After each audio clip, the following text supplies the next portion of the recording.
Hello বন্ধুগণ, ২ শালিক আজকের পর্বে দেখতে পারবেন দেবা আখিকে বলে এই ছাতা বাড়ি আমারও। স্বীকৃতি না পাওয়ায় আমিও এসেছি ছদ্মবেশে। লাইক দিয়ে বিস্তারিত জানতে থাকুন। ঝিলিক অনেক রিকোয়েস্টের পরে দেবা রাজি হয়েছে ছাতা বাড়িতে যাবে। আখি ঝিলিককে বলে আমরা যদি ছাতা বাড়িতে যাই তাহলে তো ধরা খেয়ে যাব। ঝিলিক বলে এটার জন্য একটা ব্যবস্থা আছে, তোদের দুজনকে ছদ্মবেশে যেতে হবে। আকি দেবা দুজনে ছদ্মবেশে নিল। তখন ঝিলিক বলে তোদের দুজনের ছবি তুলে রাখি স্মৃতি হিসাবে। গৌরবের জেঠুমনির অপারেশন সাকসেস হয়েছে।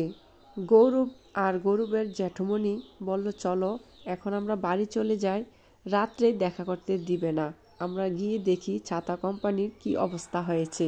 গৌরব ঝিলিককে বলে তুমি একা পুরোটা গুছিয়ে নিয়েছ? ঝিলিক বলে আমি একা নয়, আরও দুজন আছে। তখন আকি দেবা এন্ট্রি করে কোম্পানির ভিতরে। সবাই তারা দুজনের দিকে অবাক হয়ে তাকিয়ে থাকে। তখন ঝিলিক মনে মনে ভাবতে থাকে ওদেরকে নিয়ে আবার চিনে ফেলে, চিনলে ছাতা কোম্পানি থাকবে কিন্তু আমার মাথা ছাতা থাকবে না।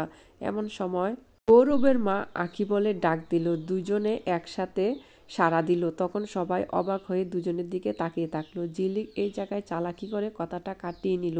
আমি যখন বলেছি ওনাকে যে আমার সকল কাজ আপনাকে করতে হবে, তখন বলছে ঠিক আছে আপনাকে ডাক দিলে আমি সাড়া দেব। তখন ঝিলিক এসে আঁখিকে বলে আপনি আর ডাক সাড়া দিবেন না, আমি একাই সাড়া দেব। তখন বলছে ঠিক আছে। গৌরবের জেঠুমনি বলছে আপনারও আমাদের পরিবারের সদস্য। দেবা মনে মনে বলতে থাকে আমিও এই পরিবারের সদস্য, শুধু আমার বাবা স্বীকৃতি না দেওয়ায় আমি এখন ছদ্মবেশে এসেছি এই পরিবারে। দেবা কি পারবে নিজের অধিকার আদায় করতে? অবশ্যই কমেন্টস করে জানাবেন। আমার চ্যানেলটি সাবস্ক্রাইব করে রাখবেন।